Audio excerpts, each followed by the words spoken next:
नमस्कार। पिछले एक दशक में भारत में स्वास्थ्य सेवा में आया बदलाव किसी भी देश द्वारा की गई सबसे व्यापक और प्रभावशाली सार्वजनिक स्वास्थ्य पहलों में से एक है। प्रधानमंत्री नरेंद्र मोदी के दूरदर्शी नेतृत्व में सरकार ने सबका साथ, सबका विकास, सबका विश्वास, सबका प्रयास के सिद्धांत को सफलतापूर्वक लागू किया ताकि एक समावेशी स्वास्थ्य सेवा व्यवस्था का निर्माण किया जा सके, जिसमें देश के हर नागरिक तक, खासकर सबसे कमजोर और वंचित आबादी तक स्वास्थ्य सेवाएं पहुंच सकें।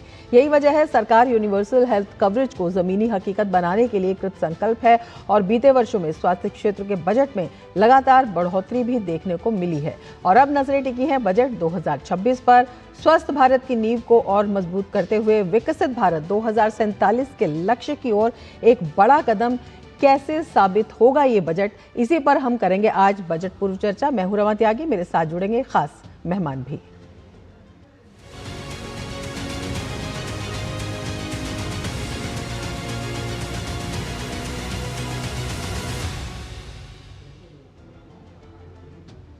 तो सरकार यूनिवर्सल हेल्थ कवरेज सुनिश्चित करने के लिए कृत संकल्प है। यही वजह है कि साल दर साल हेल्थ सेक्टर में बजट प्रावधान को बढ़ाया जा रहा है। बजट 2025 में स्वास्थ्य एवं परिवार कल्याण मंत्रालय को 99,858 करोड़ रुपए आवंटित किए गए थे, जो बजट 2024 के मुकाबले में 11% ज्यादा हैं। इस बार के बजट से भी हेल्थ सेक्टर से जुड़े लोगों को काफी उम्मीदें हैं। देखिए हमारी ये खास रिपोर्ट। 1 फरवरी को केंद्रीय वित्त मंत्री निर्मला सीतारमण बजट 2026 पेश करने वाली हैं। हेल्थ केयर और फार्मास्यूटिकल सेक्टर को इस बजट से काफी उम्मीदें हैं। हेल्थ सेक्टर में बुनियादी सुविधा बढ़ाने की बात हो या फिर स्वास्थ्य सेवाओं की सभी तक पहुंच बनाने की हो, सरकार इस दिशा में तेजी से काम कर रही है। केंद्र में पीएम मोदी के सत्ता संभालने के बाद से हर साल हेल्थ केयर सेक्टर के बजट में इजाफा किया गया है। इस बार के बजट से भी लोगों को यही उम्मीद है कि सरकार का इस सेक्टर पर खास ध्यान रहेगा। स्वास्थ्य क्षेत्र से जुड़े विशेषज्ञों का मानना है कि बजट 2026 देश के हेल्थ सिस्टम को नई दिशा देने वाला साबित हो सकता है। केंद्र सरकार ने बजट 2025 में स्वास्थ्य क्षेत्र के लिए 99,858 करोड़ से अधिक का आवंटन किया था, जो पिछले वित्त वर्ष से लगभग 11% ज्यादा था। स्वास्थ्य क्षेत्र से जुड़े जानकारों की मांग है कि सरकार देश में स्वास्थ्य सेवाओं की गुणवत्ता और पहुंच बढ़ाने के लिए होने वाले खर्च को बढ़ाकर जीडीपी के 3 से 5% तक करें। डिजिटल हेल्थ, आर्टिफिशियल इंटेलिजेंस और IoT आधारित मॉनिटरिंग को लेकर भी बजट से बड़ी उम्मीदें हैं। सरकार बजट में टियर 2, टियर 3 और ग्रामीण इलाकों में स्वास्थ्य ढांचे को मजबूत करने पर अधिक ध्यान दे। हेल्थ सेक्टर में आयातित मेडिकल डिवाइसेस की निर्भरता को कम करने के लिए बाय इंडिया पहल को मजबूत करना चाहिए। अमेरिकी टैरिफ की वजह से फार्मा सेक्टर पर पड़ने वाले फर्क को देखते हुए बजट में फार्मा इंडस्ट्री को सपोर्ट मिलना चाहिए और डॉक्टरों की कमी को दूर करने के लिए मेडिकल कॉलेज की संख्या को और बढ़ाने की भी जरूरत है। देश में सभी को सस्ती और गुणवत्ता वाली दवाएं मिलें और आयुष्मान भारत प्रधानमंत्री जन आरोग्य योजना के तहत अधिक से अधिक गरीबों को मुफ्त इलाज की सुविधा मिले, इसके लिए भी बजट में कुछ घोषणाएं हो सकती हैं। Sickle cell anaemia, TB, malaria जैसी बीमारियों को तय सीमा पर उन्मूलन के लक्ष्यों को हासिल करने के लिए भी कुछ बजटीय प्रावधान हो सकते हैं। Bureau report, DD news. तो विकसित भारत के लिए, आत्मनिर्भर भारत के लिए बेहद ज़रूरी है स्वस्थ भारत भी, और बजट में किस तरह के प्रोविजन किए जाएंगे इस पर सबकी नज़र है। इसी पर हम चर्चा की शुरुआत करेंगे। हमारे साथ हमारे खास मेहमान जुड़ चुके हैं। डॉक्टर NK अरोड़ा हमारे साथ जुड़े हुए हैं, अध्यक्ष हैं एम्स बिलासपुर एवं निदेशक है INCLEN से, और मदन मोहन जेड़ा जी भी हमारे साथ जुड़ेंगे। अपने मेहमानों का हम स्वागत करते हैं। सबसे पहले डॉक्टर अरोड़ा, आपसे समझना चाहेंगे, जिस तरह से पिछले एक दशक में केंद्र सरकार ने स्वास्थ्य को फोकस में लाया है, ये अपने आप में दुनिया ने देखा है, केवल देश ही ने नहीं देखा, विशेषकर कोविड के दौरान। इस बार का जब बजट आएगा तो वो किस तरह से जो स्वास्थ्य सेवाएं हैं उनकी मजबूती में, उनकी सब तक पहुंच में एक और जो लोगों की उम्मीद है उसको पूरा करेगा या मील का पत्थर साबित होगा? क्या लगता है आपको? रमा जी, धन्यवाद आमंत्रित करने के लिए। ये बिल्कुल आप ठीक कह रहे हैं। पिछले 10-12 साल में स्वास्थ्य क्षेत्र में जिस तरह का निवेश किया गया है सरकार की तरफ से, ये बिल्कुल आमूल परिवर्तन रहा है पिछले सालों के मुकाबले, और इसकी वजह से हम इसका प्रभाव देख रहे हैं।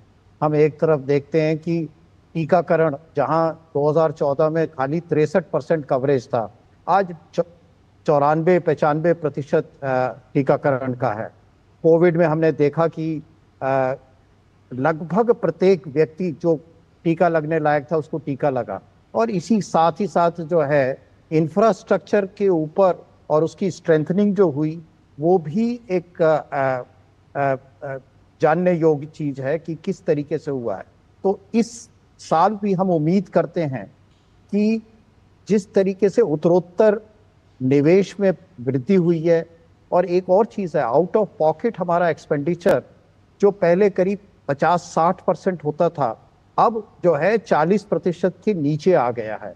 और ये बहुत बड़ी उपलब्धि है। यानी कि आउट ऑफ पॉकेट, यानी एक व्यक्ति अगर 100 रुपए का इलाज होता है तो 40 रुपए खर्च करने, पहले 60-65 रुपए खर्च करता था। वो क्लियरली हमारी इन्वेस्टमेंट को दिखा रहा है।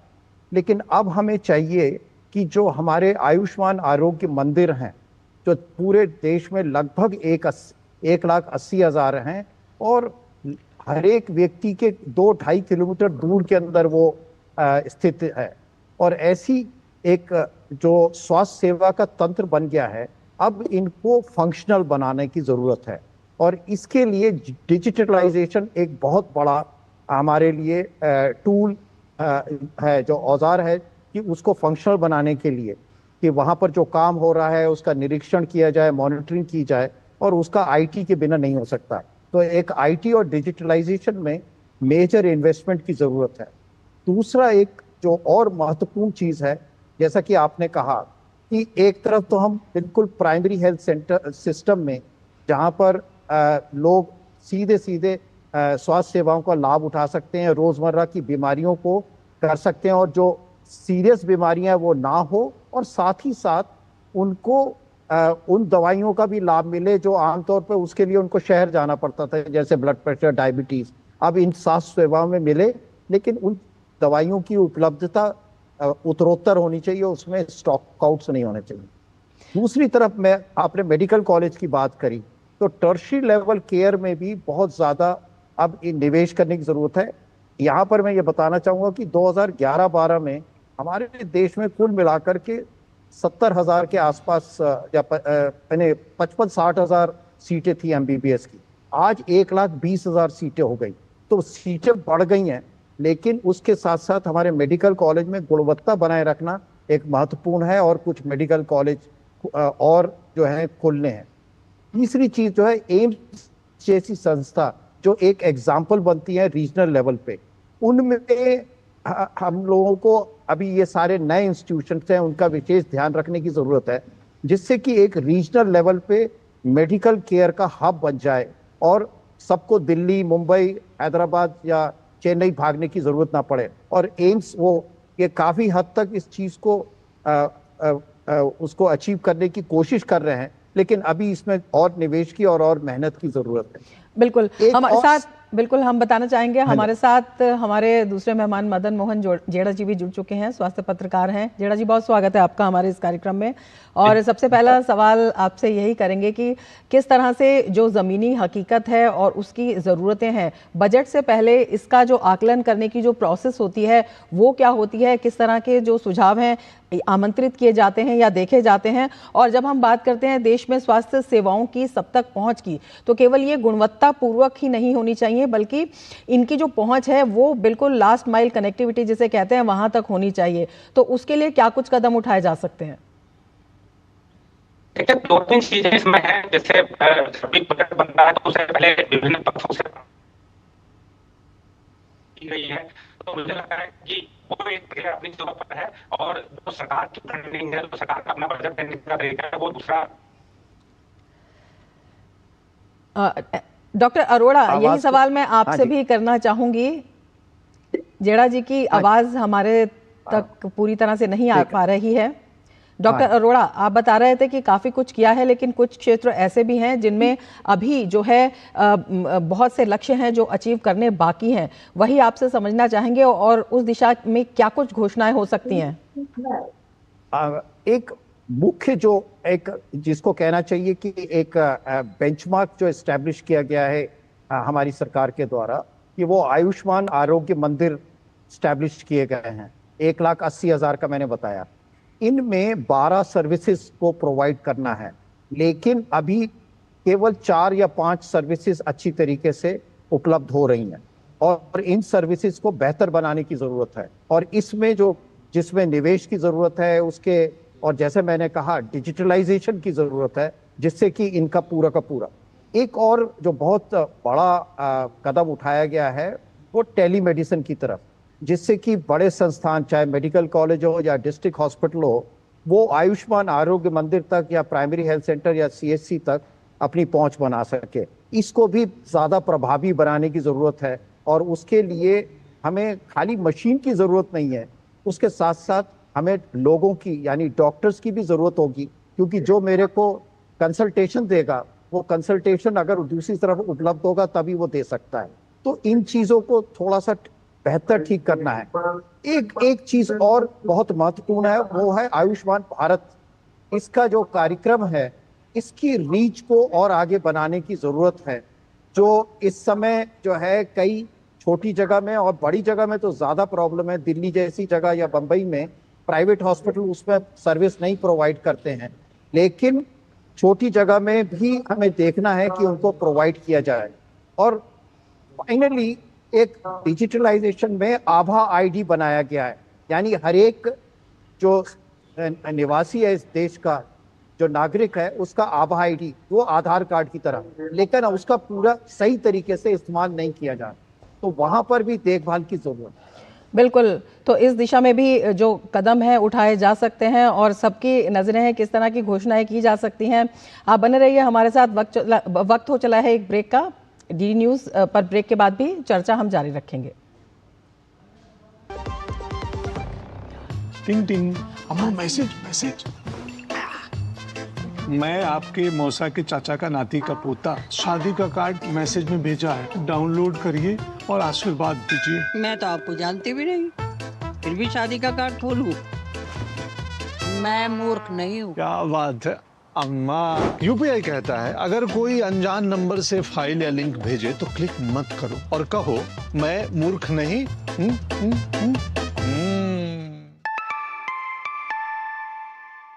जाइए आप भी किसी का टेस्ट लीजिए। मेरी पसंद, मेरी पसंद, मेरी पसंद, मेरी पसंद, हमारी पसंद, हम सबकी पसंद। मजबूत देश का मजबूत सरिया हो गया स्टील।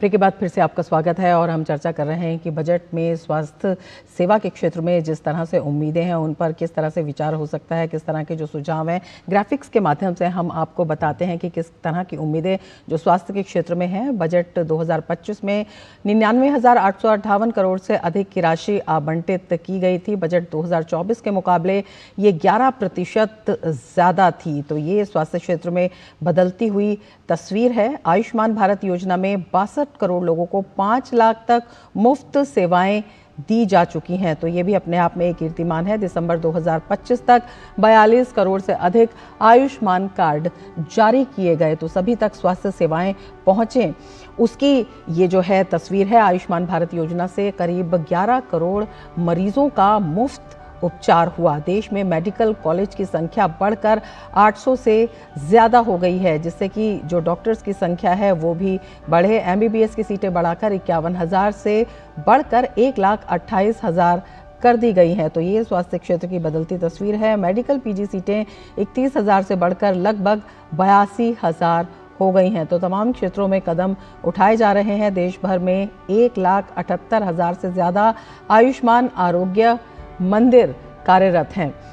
तो हमारे साथ जो हैं हमारे 2 खास मेहमान जुड़े हुए हैं। डॉक्टर NK अरोड़ा जुड़े हुए हैं। और अरोड़ा जी, एक बार फिर से स्वागत है आपका हमारे इस कार्यक्रम में। और आपसे हम यही समझना चाहेंगे, जिस तरह से हर क्षेत्र में सरकार जो है कदम उठा रही है, जो फार्मा इंडस्ट्री है उसको भी काफ़ी उम्मीदें लगी हुई हैं, उसके लिए किस तरह से जो है घोषणाएं इस बार हो सकती हैं?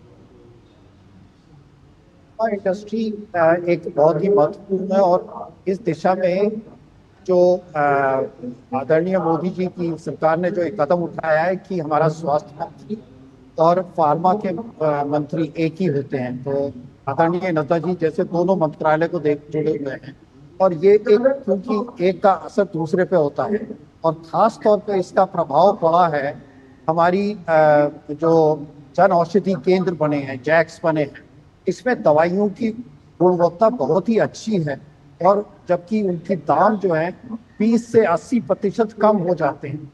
बहुत बड़ी उपलब्धि है और इस दिशा में हमें आगे काम करते रहना है। इसमें कुछ खास दवाइयों की और जरूरत है, जैसे खास तौर पे कैंसर की दवाइयाँ जो है, क्योंकि कैंसर की दवाइयों की जो कीमत बहुत ज्यादा होती है और कैंसर एक बहुत बड़ी है। तो हमें उम्मीद है कि इस साल कैंसर की दवाइयों के लिए उसमें सस्ता किया जाएगा, और साथ ही साथ अनुसंधान एक बहुत बड़ा है, और अनुसंधान के लिए चाहे वो दवाइयां हैं चाहे वैक्सीन है, उसके लिए भी हमें ध्यान रखने की जरूरत है। इसके साथ ही जिस तरह से हम डिजिटल स्वास्थ्य सेवा की बात कर रहे हैं, एआई की बात कर रहे हैं, अगर हम स्वास्थ्य सिस्टम में पूरा बोलते हैं तो इसमें ये आपसे समझना चाहेंगे क्या कुछ इसका फायदा जो विभिन्न अस्पताल हैं, चाहे सरकारी अस्पताल हैं चाहे निजी अस्पताल हैं, ये डिजिटल और एआई समाधान है, ये डॉक्टरों को और मरीजों को किस तरह से फायदा पहुंचाएंगे? मैं इसके दो पहलू बोलना चाहूंगा। मैं चाहता था कि इस बारे में बात की जाए। डिजिटलाइजेशन एक बहुत बड़ा कदम है, और ये भी मैं आपसे कहना चाहूँगा कि जो प्राइवेट सेक्टर और डॉक्टर जो है, उसमें एक थोड़ा सा हेसिटेंसी होती है कि अपना जो प्रिस्क्रिप्शन है उसको एंटर किया जाए या उसका डिजिटलाइजेशन, तो इसको सरकारी क्षेत्र में पहले लाने की ज़रूरत है। और आयुष्मान आरोग्य मंदिर से लेकर डिस्ट्रिक्ट अस्पताल तक अगर हम इसको डिजिटलाइजेशन ढंग से करते हैं, जिसमें जैसे आज की डेट पे नई टेक्नोलॉजी है कि अगर आप टैबलेट के ऊपर लिखें तो अपने आप डेटा जो है सॉफ्टवेयर और पोर्टल के अंदर चला जाए। तो इस तरह की चीज़ों को लेके आना है जिससे कि सुविधा भी बनी रहे और हम इसका डिजिटलाइजेशन का पूरा लाभ भी उठा सकें। प्राइवेट सेक्टर में काफ़ी हद तक डिजिटलाइजेशन किया गया है, लेकिन वो जुड़ाव नहीं है, वो आपस में भी जुड़े हुए नहीं है और सरकारी सिस्टम के साथ भी जुड़ने की ज़रूरत है। तो कुल मिलाकर ये है कि डिजिटलाइजेशन की तरफ हमने कदम बढ़ाया है, लेकिन अभी बहुत सारे कदम अभी और लेने हैं। बिल्कुल, बहुत सारे कदम जो हैं वो और भी बाकी हैं और उस पर विचार भी किया जा रहा है। एक और सवाल आता है, जब हम विभिन्न जो बीमारी हैं उनके उन्मूलन की बात करते हैं, जैसे सिकल सेल है, एनीमिया है, मलेरिया जैसी बीमारियां हैं या और भी, क्योंकि बदलते दौर के साथ जो बीमारियों का स्वरूप भी बदला है और उसके साथ ही उनके जो इलाज की प्रक्रिया भी बदली है और काफ़ी कुछ जो बदलाव की तस्वीर आ रही है, उसमें किस तरह के बदलाव किए जा सकते हैं और उसके लिए क्या कुछ बजटीय प्रावधान भी हो सकते हैं? पहले एक उदाहरण ले लेते हैं सिकल सेल एनीमिया का। सिकल सेल एनीमिया हमारे लगभग 10 करोड़ आदिवासी पॉपुलेशन है, और उस पॉपुलेशन में सिकल सेल एनीमिया है, तो कम से कम करीब 1 करोड़ व्यक्ति हैं जिनको सिकल सेल से प्रभावित हो सकते हैं डायरेक्टली या इनडायरेक्ट, और इन तक पहुंचने के लिए उनके घर तक जाने की ज़रूरत है। और ऐसी कोशिश की जा रही है कि जो डायग्नोस्टिक, वो पॉइंट ऑफ डायग्नोसिस यानी कि पॉइंट ऑफ केयर डायग्नोसिस, यानी कि जहाँ पर आपका घर है वहीं पे आपका ब्लड लिया और वहीं पे रिपोर्ट मिल जाए, तो उस दिशा में काफ़ी काम करने की ज़रूरत है। और उसके बाद जो ऐसे मरीज को पहचान करी जाती है उनको फॉलो करने की ज़रूरत होती है, उनका इलाज करने की ज़रूरत है। इस कदम में अभी बढ़ना है।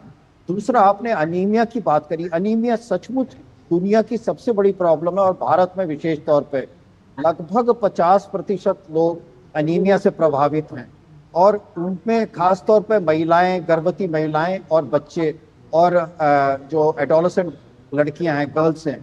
और इनकी तरफ जो इस समय कार्यक्रम है जो अनीमिया मुक्त भारत का, उसमें कुछ विशेष परिवर्तन करने की, और साथ में जैसे डिजिटल हीमोग्लोबिनोमीटर है कि आपके जहाँ पर आप हैं वहीं पे हीमोग्लोबिन की जांच हो जाए और उसका इलाज किया जा सके। इस दिशा में अभी कुछ काम करने की ज़रूरत है, और मुझे पूरी आशा है कि अगर हम जैसे कि इस समय पूरा अटेंशन है, इसमें कुछ और इन्वेस्टमेंट होता है, तो ये दोनों समस्याओं का समाधान किया जा सकता है। एक चीज़ और कहना चाहूँगा कि हमारी लड़कियों के लिए जो 9 साल से 14 साल की बच्चियाँ हैं, उनको सर्वाइकल कैंसर से बचाने के लिए वैक्सीन, HPV वैक्सीन इस बार हमें उम्मीद है कि वो हमारे लड़कियों को और हमारी पोतियों को वो वैक्सीन सरकारी सिस्टम से मिलना शुरू हो जाएगी। ये बहुत दिन से इसका इंतजार किया जा रहा है और हमें उम्मीद है कि इस बार इस बारे में भी बजट में इसका ध्यान रखा जाए। बिल्कुल, इसी तरह के तमाम अन्य क्षेत्र भी हैं, उन पर भी हम चर्चा जारी रखेंगे, लेकिन वक्त हो चला है एक और ब्रेक का। आप जुड़े रहिए डीडी न्यूज के साथ। जब धरती चीर कर निकलता है लोहे का पत्थर और मिलता है मोंगिया के जोश से, फिर तपता है, पिघलता है और बनता है फौलाद। अब होता है सरिया सारी खूबियों के साथ। मोंगिया स्टील, मजबूत देश का मजबूत सरिया। टिंग टिंग, अम्मा मैसेज मैसेज। मैं आपके मौसा के चाचा का नाती का पोता, शादी का कार्ड मैसेज में भेजा है, डाउनलोड करिए और आशीर्वाद दीजिए। मैं तो आपको जानती भी नहीं, फिर भी शादी का कार्ड खोलूं? मैं मूर्ख नहीं हूँ। क्या बात है अम्मा। यूपीआई कहता है अगर कोई अनजान नंबर से फाइल या लिंक भेजे तो क्लिक मत करो और कहो मैं मूर्ख नहीं।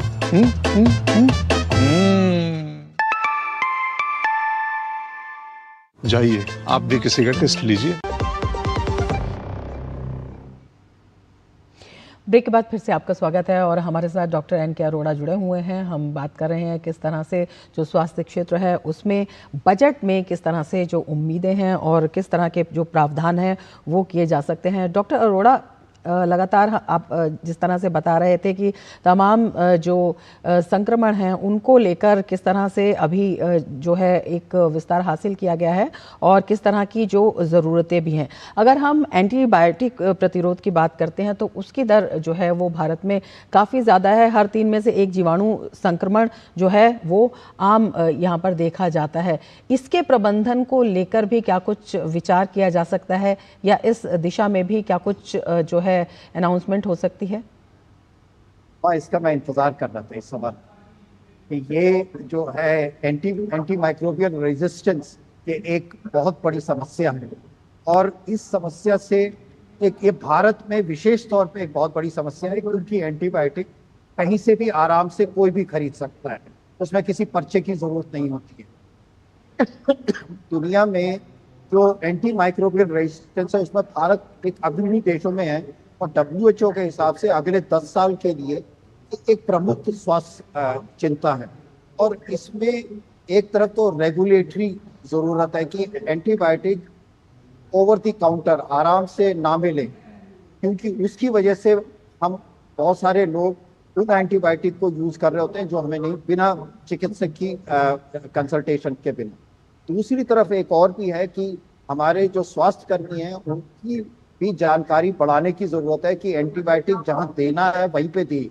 और ये देखा गया है कि लगभग 30 से 35% बार, यानी कि अगर मेरे पास प्रिस्क्रिप्शन हो एंटीबायोटिक के तो उसमें से 3 ऐसे होते हैं जो बिना एंटीबायोटिक के भी काम चल सकता है। ये जरूरी है कि दोनों तरफ से जो उपलब्धता है दवाई की उसको रेगुलेट किया जाए और दूसरी तरफ जो डॉक्टर हैं तो एंटी माइक्रोबियल रेजिस्टेंस में एक चीज और महत्वपूर्ण है जो आज की डेट में बहुत जरूरी है और वो है वन हेल्थ प्रोग्राम। यानी कि एंटीबायोटिक जो यूज होती है खाली मनुष्यों में नहीं होती, ये हमारे जानवरों में भी होती है, फिशेस हमारी मछलियों में भी होता है और बाकी जमीन में उर्वरक के तौर पे भी कई चीजों का इस्तेमाल किया जाता है। तो कुल मिलाकर के जो हमारा इकोसिस्टम है, एनवायरनमेंट है, वातावरण में एंटीबायोटिक बहुत ज्यादा है और इसको कुल मिलाकर के आपस में इसका देखभाल करने की जरूरत है। एक चीज बहुत अच्छी शुरू करी गई है, पिछले साल one health mission principal scientific adviser के ऑफिस में शुरू किया गया है।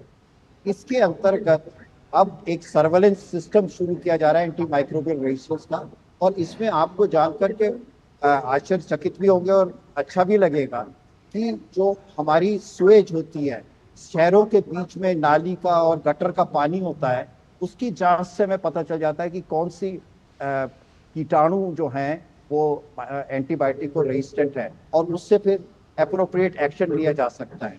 तो इस बारे में काम किया जा रहा है, लेकिन इस क्षेत्र में बहुत सारा आगे निवेश की जरूरत है क्योंकि हमारे 800 जिले हैं। कुछ इस तरीके से करना पड़ेगा कि ये इस तरह का जो सर्वेक्षण है वो अच्छी तरीके से किया जा सके। इसी संदर्भ में, इसी कड़ी में एक केंद्रीकृत चिकित्सा आपूर्ति सुदृढ़ीकरण कार्यक्रम की जो बात लगातार की जा रही है वो कितना महत्वपूर्ण साबित होगा? और एक जो ये सुदृढ़ीकरण का जो इंफ्रास्ट्रक्चर को स्ट्रेंथन करना है, अब आप देखिए कि आयुष्मान आरोग्य मंदिर जो हैं, अब पहले सारे सब सेंटर किराए की जगह में होते थे, तो अपनी जगह हो रहे हैं। उसके साथ साथ नई मशीनों का, इलेक्ट्रॉनिक मशीनों का, डिस्ट्रिक्ट अस्पताल में वेंटिलेटर्स, ऑक्सीजन की जो ज़रूरत है, और इसी तरीके से मेडिकल कॉलेज और एम्स में जो स्टेट ऑफ आर्ट इक्विपमेंट है उसमें निवेश करने की बहुत ज़रूरत है।